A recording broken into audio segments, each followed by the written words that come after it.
সব থেকে ভালো আরেকটা বোঝার উপায় হচ্ছে এটা খোল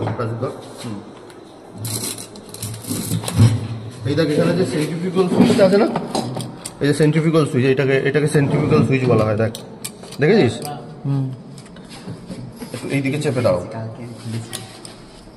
এই দিকে একটু চেপে দাঁড়া, এই জায়গাতে আলোটা আসতে দেয়, কারণ অন্ধকার হয়ে গেলে ভালো ইয়ে আসবে না। এটা এই সেন্ট্রিফিউগাল সুইচের যে ব্যাপারটা বললাম, এই যে এই দুটো না, এই যে এই দুটো মাস, এই অ্যালুমিনিয়ামের যে মাস, এইটা যখন ঘোরা শুরু করে যেরকম করে, তো এই রোটরটা ঘুরবে, ঘুরলে কি হবে, এইটা বাইরে বেরিয়ে যাওয়ার একটা টেন্ডেন্সি নেবে।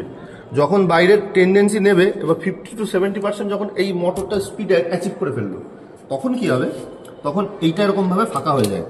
যেই ফাঁকা হয়ে যাবে, এই যে এরকম বাইরে বেরোনোর টেন্ডেন্সি থাকবে, তো যেই ফাঁকা হয়ে যাবে, দেখ এই যে এখানে একটা কানেকশন করা আছে, এই যে এইখান দিয়ে এই যে দুটো তার, এখান দিয়ে এই কানেকশনটা হয়ে এই যে এই দিয়ে বের করা, যখন এইটা হবে এখানে কাট আউট হয়ে যাবে। এই যে কাট আউট হয়ে গেল, কাট আউট যেই হবে তখন ওই স্টার্টিং ওয়াইন্ডিং এর সার্কিটটা টোটালি বাদ হয়ে যাবে। তখন মোটরটা শুধুমাত্র রানিং ওয়াইন্ডিংয়েই চলবে।